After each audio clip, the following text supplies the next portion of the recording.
What if we told you there's a place so remote, so extreme, and so mysterious that for centuries, the bravest explorers risked everything just to prove it even existed? Welcome to a special edition of our travel channel. Today, we take you to the very top of the Earth, the North Pole. But this isn't just about cold winds and frozen landscapes. This is the dramatic and often dangerous story of how humanity chased the crown of the planet and why it still fascinates us today. The story of the North Pole begins not with discovery, but with centuries of doubt and myth. For ancient civilizations, the Arctic was an idea more than a destination. Greek philosophers like Pythias speculated about a land of perpetual ice and midnight sun, but few took these ideas seriously. For most of human history, the North Pole was believed to be unreachable, if it existed at all. That changed in the age of exploration. By the 16th century, European empires were obsessed with finding a faster route to Asia. The Northwest Passage became a coveted mystery. Sailors pushed further into icy waters, facing frostbite, starvation, and certain death. Martin Frobisher, John Davis, and Henry Hudson all sailed into the unknown, not in search of the North Pole itself, but of what might lie beyond it. In the 19th century, the race to the North Pole truly began. It was no longer about trade, it was about pride, science, and legacy. Nations sponsored perilous expeditions to the Arctic, and the North Pole became the final frontier. Men like Sir William Parry and Elisha Kent Kane battled unforgiving blizzards and shifting ice floes to chart the uncharted. Their missions failed to reach the pole, but each attempt brought more attention and more competition. Then came the golden age of polar exploration. In 1908, American explorer Frederick Cook claimed he had reached the North Pole. A year later, Robert Peary made the same claim. The two men ignited a controversy that still sparks debate over a century later. Peary's team included Matthew Henson, one of the few African Americans in polar history, whose contributions were long overlooked. Whether either man actually stood at 90 degrees north remains unclear, but their stories captured global imagination. The truth is, the North Pole isn't a fixed point on land. It's a drifting spot in the middle of a frozen ocean, constantly moving as ice sheets shift and crack. That reality made precise navigation nearly impossible before the advent of modern instruments.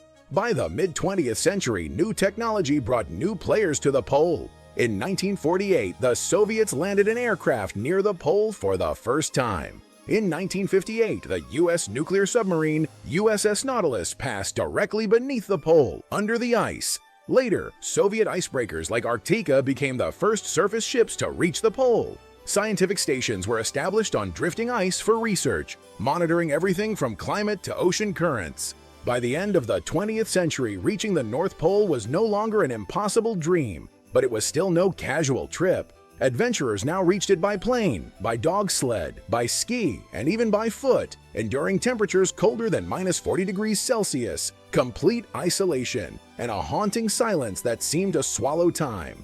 But even as the North Pole became more accessible, it also became more vulnerable. Climate change has dramatically reduced Arctic sea ice, altering the region's ecology and opening up new geopolitical challenges. Countries now vie for access to the Arctic's untapped natural resources, raising new questions about ownership, preservation, and survival.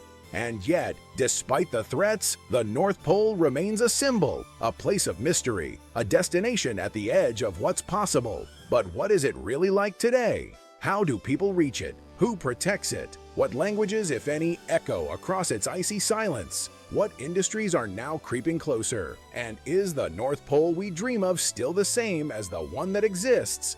Unlike other places featured on this channel, the North Pole has no native population and no permanent residents. The area is so harsh and remote that no indigenous community has ever lived directly at the geographic North Pole.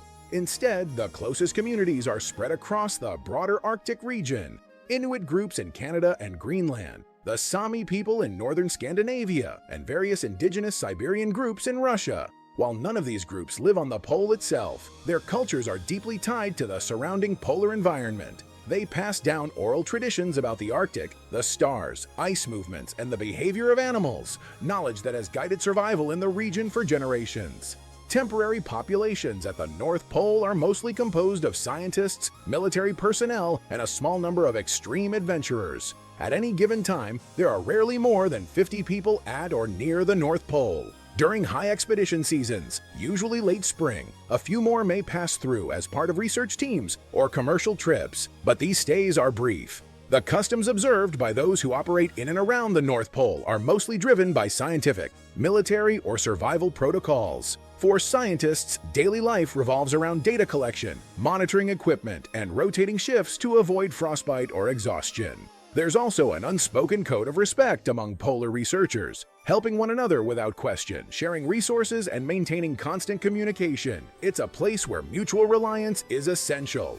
Economically, the North Pole itself has no formal economy. There are no markets, no currencies in circulation, and no industries based at the pole. However, the surrounding Arctic region plays a significant role in the economies of Russia, Norway, Canada, and the United States. Natural resources like oil, gas, and rare minerals lie beneath the seabed, and as sea ice recedes, nations have shown increasing interest in exploring these opportunities. There's also a niche but growing tourism sector. High-end expedition companies offer once-in-a-lifetime trips to the North Pole, mostly by helicopter, plane, or nuclear-powered icebreakers. These trips can cost tens of thousands of dollars and typically cater to wealthy travelers seeking prestige or personal conquest. Getting to the North Pole remains one of the most logistically complicated journeys on Earth. Commercial flights do not go directly to the pole. Instead, adventurers and scientists typically fly to base cities such as Longyearbyen in Svalbard, Norway, Murmansk, Russia, or Barneo Ice Camp,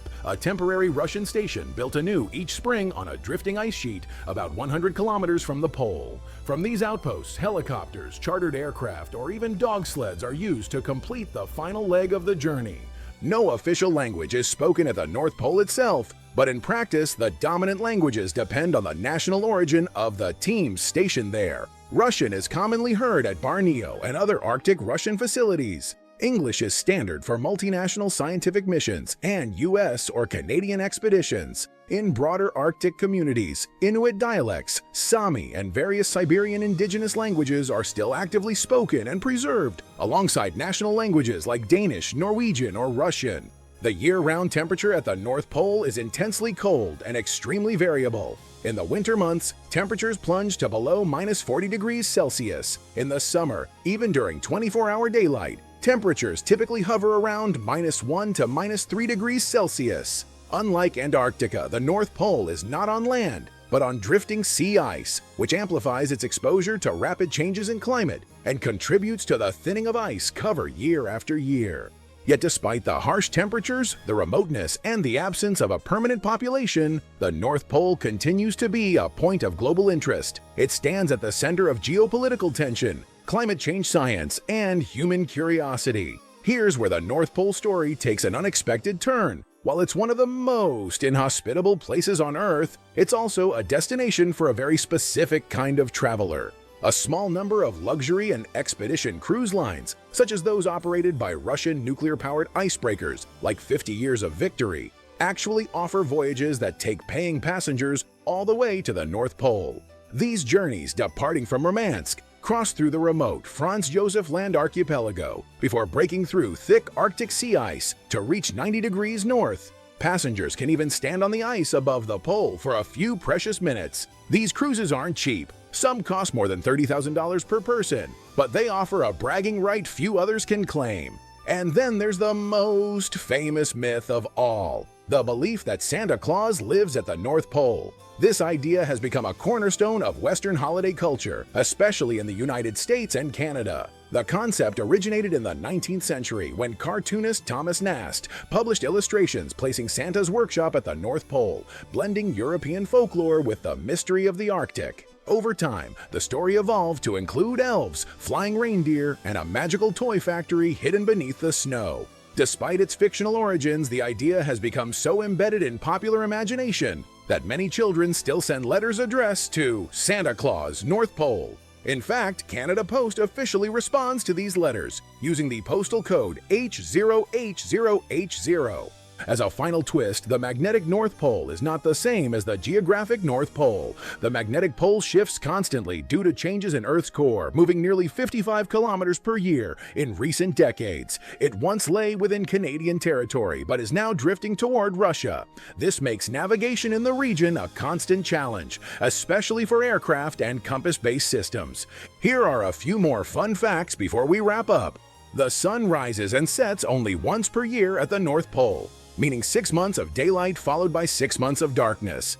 No time zone is officially used at the pole, so visitors often adopt UTC, Coordinated Universal Time, or use their home country's time. The ice at the North Pole is usually 2 to 3 meters thick, but in summer months, large cracks called leads can form, forcing expeditions to reroute constantly.